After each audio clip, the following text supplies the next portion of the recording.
Polígrafo de la Estrella de Panamá. Bienvenidos al Polígrafo. Es un honor saludarle. Hoy vamos a conversar de economía. Vamos a sacar adelante algunas dudas acerca de la situación económica de nuestro país, la inflación famosa importada que tenemos de otros lados. Vamos a hablar también acerca del IBM de la Caja de Seguro Social y el impacto que puede tener en la economía y en el fisco si esto no se arregla o se soluciona de alguna forma inmediata.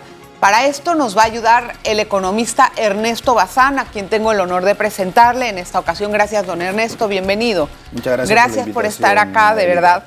Don Ernesto, bueno, para hacer un pantallazo más corto y empezar la entrevista dando una perspectiva de lo que nos espera este año en materia económica, si para usted también los índices de crecimiento coincide con ellos, que bueno, son de una cifra, no sabemos si son 8, 7 o 6, en realidad según la óptica con que lo miren y el optimismo que lo vean, ¿verdad?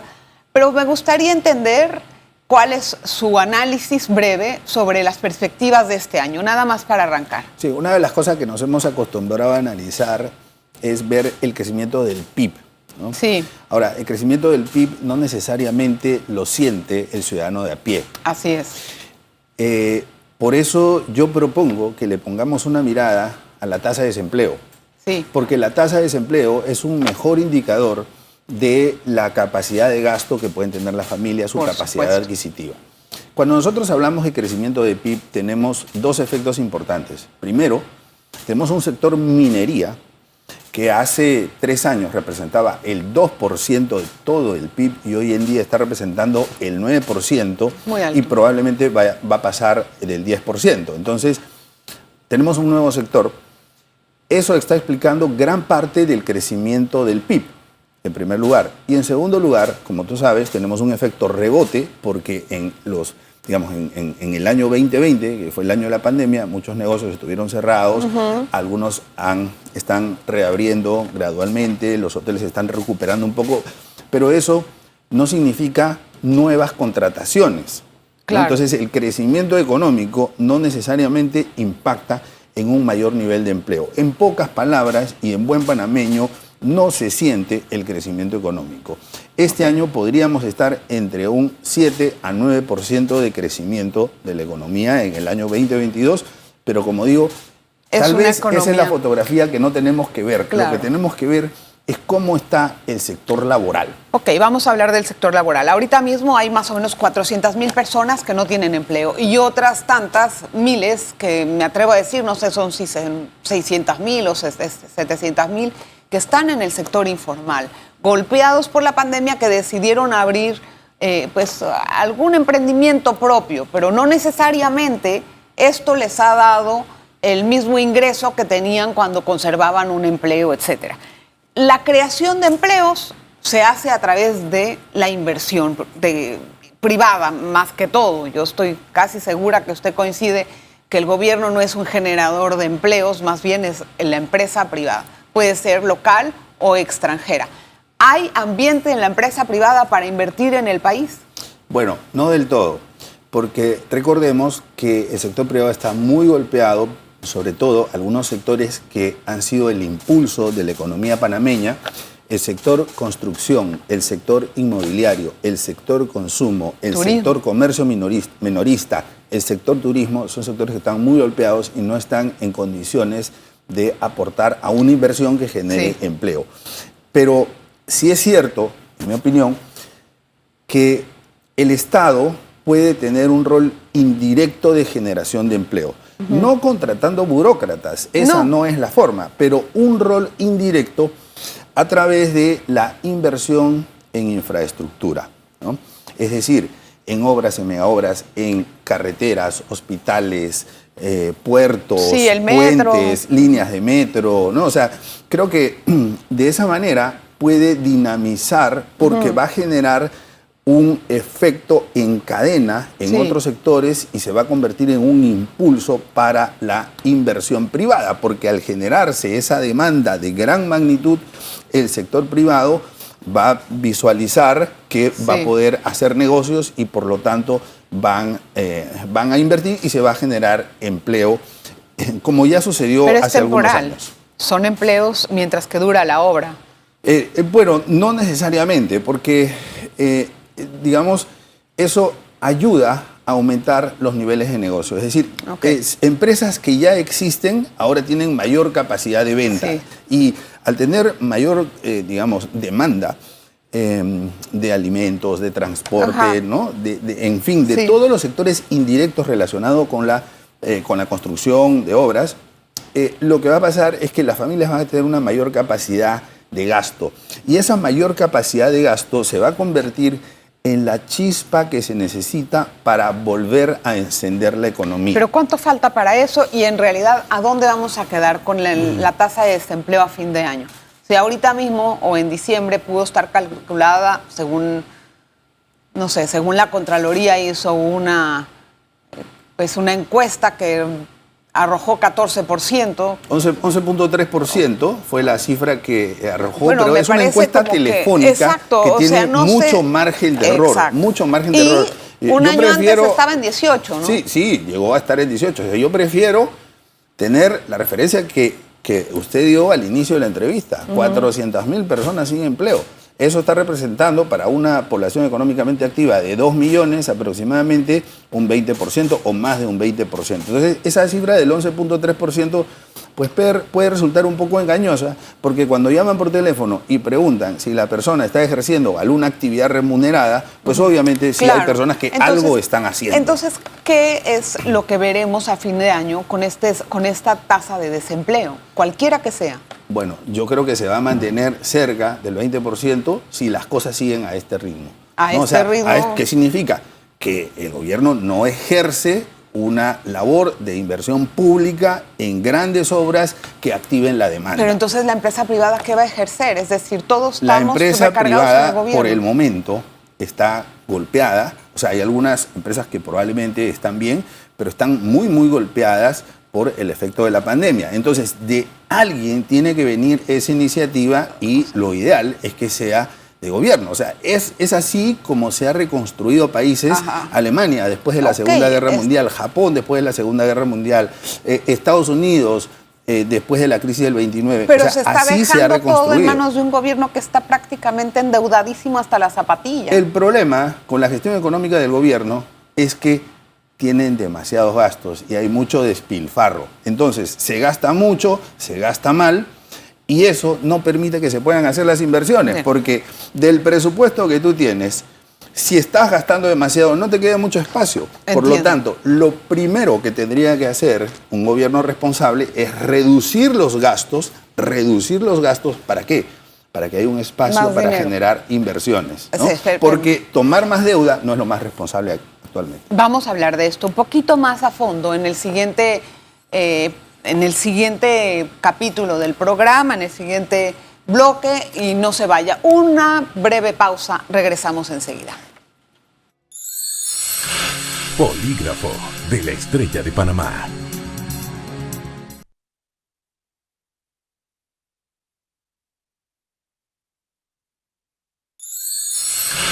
Polígrafo de la Estrella de Panamá. Hace un momento hablábamos con nuestro invitado Ernesto Bazán acerca de la capacidad del gasto del Estado y de inversión, tomando en cuenta que se está, tal vez podríamos decir, recargando en el sector público una de las inversiones principales para reactivar la economía del país. Le hago una pregunta: ¿por qué el gobierno está empeñado en no bajar la planilla? Bueno, desde el punto de vista económico no hay una respuesta razonable. O sea, a mí me parece que son razones políticas por las cuales no se rebaja la planilla. En el año 2020, la planilla estatal subió en aproximadamente 250 millones de dólares. Y en el año 2021, pues aproximadamente de un año a otro, adicionalmente en más de 300 millones o cerca de 300 millones de dólares. Eso significa que cada día que pasa, a los panameños les está costando más de $1 millón, quitando los domingos y los feriados, más de $1 millón adicional, o sea, de mayor pago en cada día que está pasando la planilla estatal. Es un juego político. O sea, más de 1 millón no es lo que le cuesta la planilla, es el aumento de la planilla. O sea, de hoy para mañana, todos los panameños tenemos que pagar más de $1 millón de aumento en planilla. Eso es lo que ha pasado en el 2020-2021. Bueno, son cifras bastante altas. Preocupantes. Y preocupantes. Ahora, con este estado, en la situación de las finanzas públicas actuales, ¿qué espacio hay para el margen de inversión? Bueno, muy poco margen porque el país ya está con niveles de endeudamiento, o sea, relación deuda sobre PIB superior al 60%. Mejor dicho, tiene un nivel de endeudamiento que es uno de los más altos del grupo de países en donde se segmenta Panamá. Y los aumentos de deuda pueden terminar perjudicando al país porque perderíamos la calificación de riesgo que tenemos. Entonces, pero hay países que están endeudados mucho peor con la pandemia. O sea, de que nos podemos endeudar más, sí nos podemos endeudar más. De que es lo más responsable, no es lo más responsable. Okay. Lo responsable sería, primero, bajar los gastos. Después, se puede realizar un plan de inversiones muy agresivo. Incluso se puede tomar algo más de deuda para... ¿Por qué? Porque existe el concepto de deuda buena y deuda mala, ¿no? Entonces me gustaría brevemente explicarlo. Deuda mala es la deuda que se usa en gastos innecesarios. Sí, para pagar la planilla, por ejemplo. Por ejemplo. No es que sea innecesaria el personal del Estado, pero en la cantidad en lo que estamos hablando ahora. Sí, pero o digamos, en otros gastos de funcionamiento. Podemos dar muchísimos ejemplos, ¿no? Pero son gastos poco eficientes y poco beneficiosos para la sociedad. Tomar deuda para eso se llama deuda mala. Y existe la deuda buena. La deuda buena para construir una línea de metro que le ahorre a la gente tiempo, porque tiempo es dinero, que le mejore el bienestar, sí, con infraestructura donde se construyan hospitales, donde se construyan nuevas escuelas. Eso beneficia a la sociedad. Eso, además, tiene un efecto de durabilidad. Eso es lo que se conoce como deuda buena. Entonces, hay que reducir los gastos para poder tomar, digamos, impulso en la inversión y sí cabe la posibilidad de tomar deuda para deuda buena. Sí, ahora, además de eso estamos enfrentando otro problema grande que es la reestructuración financiera del programa de invalidez, vejez y muerte, o sea, el IBM de la Caja de Seguro Social. Tenemos como una charla que anduvo y después han dejado el diálogo, pero lo que más he percibido por parte de funcionarios del gobierno de alto nivel es que están tratando de trabajar en algún parámetro de algunas medidas que se implementen en el próximo gobierno. A mí me gustaría entender, bajo su óptica, qué tan urgente es, en números, hacer las medidas paramétricas y en qué años. Ok. Para mí es extremadamente urgente dedicarnos a resolver el problema de este fondo, que es el de beneficio definido, porque el fondo está quebrado.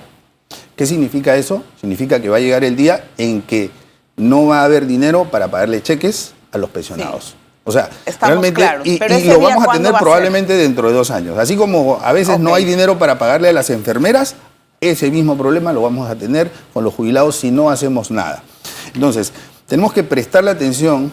Y no necesariamente el problema viene por el lado de las medidas paramétricas, porque se ha convertido en una gran discusión que sí o que no. Entonces, mi opinión de economista independiente es que lo primero que hay que hacer es crear una unidad, una Caja Nacional de Pensiones, que se encargue de manera exclusiva y con parámetros sumamente profesionales de administrar las pensiones de los jubilados de este país. ¿Qué significa ese término, Caja Nacional de Pensiones? Caja, que solamente se dediquen a administrar pensiones. O sea, usted quiere separar los oficios médicos y administrativos de la Caja. Perfectamente. O sea, eso pasa en todos los países de Latinoamérica. ¿En qué va a cambiar si va a ser el mismo personal que lo maneja? Primero tienes una oportunidad de crear una nueva entidad con nuevos parámetros. Hoy en día la Caja de Seguro Social se ha convertido en un botín político. ¿Y qué te dice que lo que vas a proponer no sea igual? Porque le pones nuevas leyes. Como por ejemplo, una contratación en el Canal de Panamá, por ejemplo, que tiene leyes especiales, no es tan fácil nombramientos de poder hacer nombramientos políticos en el Canal de Panamá. Entonces es una oportunidad, ¿no? Sí. Segundo, por especialización. Entonces, estamos pretendiendo que una misma junta directiva, que además tiene pues que es un Frankenstein, ¿no? O sea, porque ahí se ha tratado de complacer a todos en la conformación de la junta directiva. O sea, lo que necesitamos es una junta directiva que conozca de pensiones. Y podremos tener otra junta directiva que conozca de salud. Pero eso no arregla que no haya dinero. Eso nada más eso lo no reforma arregla, administrativamente. No, correcto, pero ese es el primer paso. Ahora viene el segundo paso.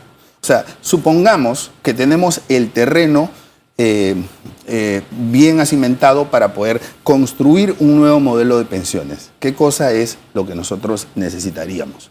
Lo más importante es que ese nuevo modelo tenga sostenibilidad. O sea, lamentablemente hemos usado mucho el término solidaridad y lo hemos confundido con irresponsabilidad. ¿Sabes por qué estamos en este problema actualmente? Porque en el año 2005, cuando se hizo la reforma anterior, ¿no?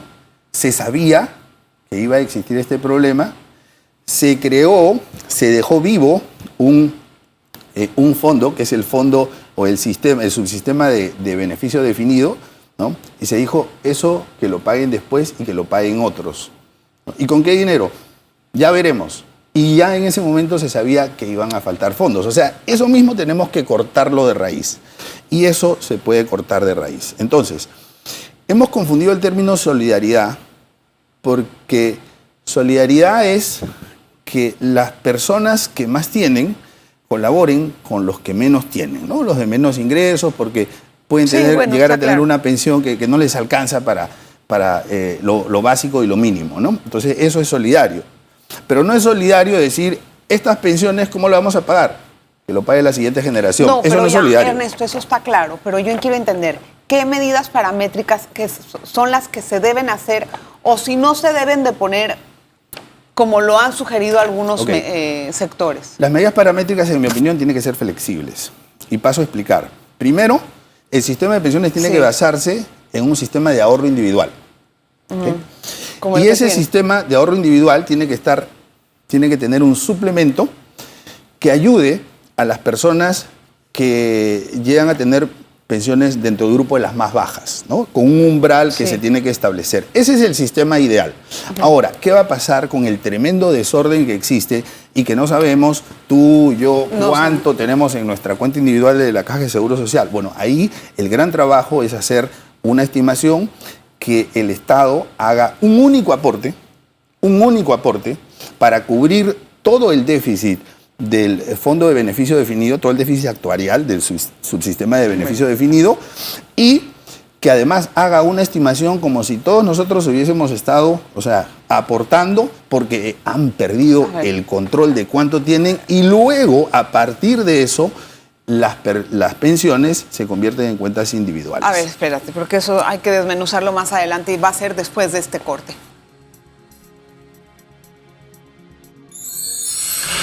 Polígrafo de la Estrella de Panamá.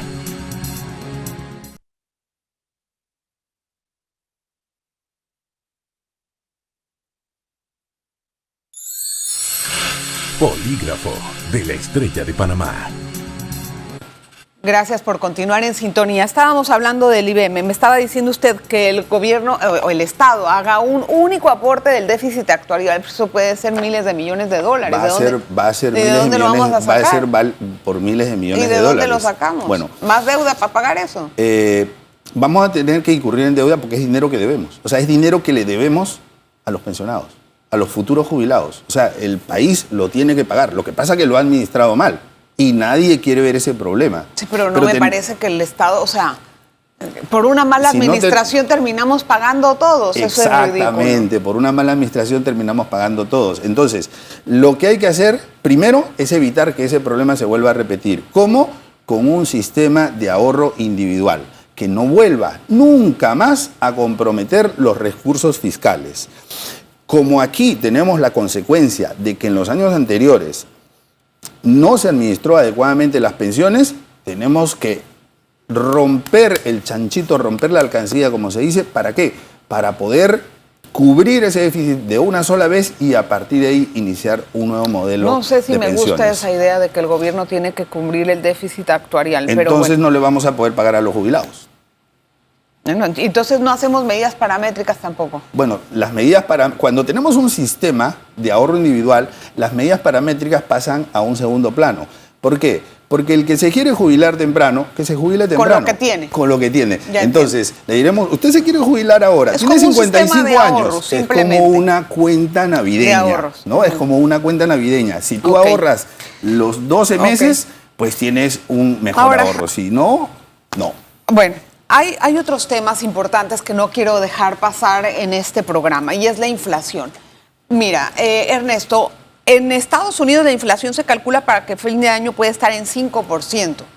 Por ejemplo, en ese país, no sé si ya está en 5%. Estados Unidos ya está en 7.5% ahora. Es y correcto. Creciendo. Exacto. Pero la nuestra, imagínese que siendo un país que usa el dólar, la tenemos en 2%.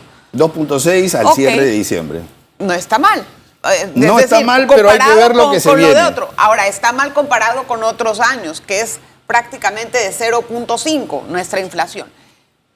¿Cómo se va a controlar este problema? Bueno, Panamá, al no tener un banco central, no tiene control de la base monetaria. Ok, ya eso está Por claro. lo tanto, Panamá es un tomador de consecuencias, ¿no? Y eso va a significar que los alimentos nos van a costar más, el combustible nos va a costar más y que tenemos que encontrar una forma de defendernos. ¿Qué cosa es lo que yo no recomiendo? Control de precios. No recomiendo control de precios porque eso no detiene nuevos controles de precios adicionales, controles de precios. Eso no detiene la subida y además genera escasez, ¿no? Entonces, lo que ahí tenemos que hacer es cambiar un poco las personas, nuestros parámetros de consumo, porque vamos a sufrir con la inflación, vamos a sufrir además con las tasas de interés, que cuando hay inflación las tasas de interés se elevan y por lo tanto tenemos que pagarle una mayor cuota a las entidades bancarias. Lo que tenemos que hacer es reformular nuestros gastos, así como estoy recomendando que el gobierno reduzca los gastos innecesarios, las personas también tenemos que reevaluar nuestros presupuestos, ordenar prioridades y en algunos casos ajustar los cinturones porque los gastos de algunos rubros van a ser... Si no tenemos plata. Bueno, ¿qué tanto más vamos a ajustar si lo que tenemos lo tenemos para vivir? Yo sé que estamos en una situación difícil, pero pues es lo que toca, porque no tenemos un margen de gestión para poder el país controlar no puede la inflación. controlar la inflación. O sea, el gobierno no puede controlar la inflación. Es un país tomador de inflación. Estamos heredándolo. Así es. Ahora, y además no tiene margen de acción. Dependemos entonces que Estados Unidos controle su propia inflación para poder reducirla. El mundo, porque no es solo Estados Unidos, por el dólar es mundial. estaba hablando yo, ¿no? Es mundial. La inflación, o sea, el precio del petróleo no solo depende de Estados Unidos. Es verdad. Es peor lo que viene ahora si es que se desata un conflicto internacional entre Rusia, China, Ucrania y el occidente junto a Estados Unidos. Sí. Hay informaciones, ambiguas de que sí, que no. Esto está desatando ya un alza en el precio del petróleo. Sí. Y muchas especulaciones. Entonces, ¿qué es lo que debe de hacer Panamá en ese sentido? ¿Debería de prepararse de alguna forma ante un posible conflicto? Bueno, a ver, estos temas que estamos conversando de la inflación y del precio de la subida de los precios de los alimentos y del combustible y de los bienes en general, va a significar que si se da o si empeora la tensión entre Rusia y Ucrania y entre los países de la OTAN y todos los que quieran intervenir, nosotros vamos a pagar la factura cara. ¿Por qué? ¿Cómo? Porque el precio del petróleo se calcula que podría llegar a un rango entre 150 a $200 el barril. Incluso podría pasar los $200 el barril. No nos olvidemos que Rusia es el país número 1 de exportación de gas natural en el mundo y es el número 3 en producción y en exportación de petróleo en el mundo. Al darse un conflicto armado, es es obvio que Es van a haber inminente que va a bloqueos, subir, van a sí, haber bloqueos, sí. y esos bloqueos van a reducir el intercambio y el comercio, y por lo tanto va a haber escasez. Al haber escasez, los precios van a subir, y nosotros somos tomadores de precios. Entonces tenemos que prepararnos frente a eso. ¿Y si compramos reservas de petróleo? Podemos comprar reservas digamos, podemos hacer algunas compras futuras, ¿no? Pero eso, sinceramente, sería especulativo, Bueno. ¿no? Porque estaríamos apostando a que va a haber un conflicto de todas maneras, ¿no? Lo cual, la verdad, yo pienso que es casi inminente, pero no dejaría de ser especulativo. Eso va a ser un problema grandísimo. Se me acabó el tiempo, don Ernesto. Gracias, Gracias a ustedes por la Gracias por invitación. sus ideas y por sus aportes, por Gracias. este vistazo rápido de la economía nacional y también en cuanto al conflicto en Europa, que esperemos que no escale a más. Gracias a usted. Y nos vemos la próxima. Hasta luego. Polígrafo de la Estrella de Panamá. Revive este programa entrando al canal 1 de VOD de Tigo.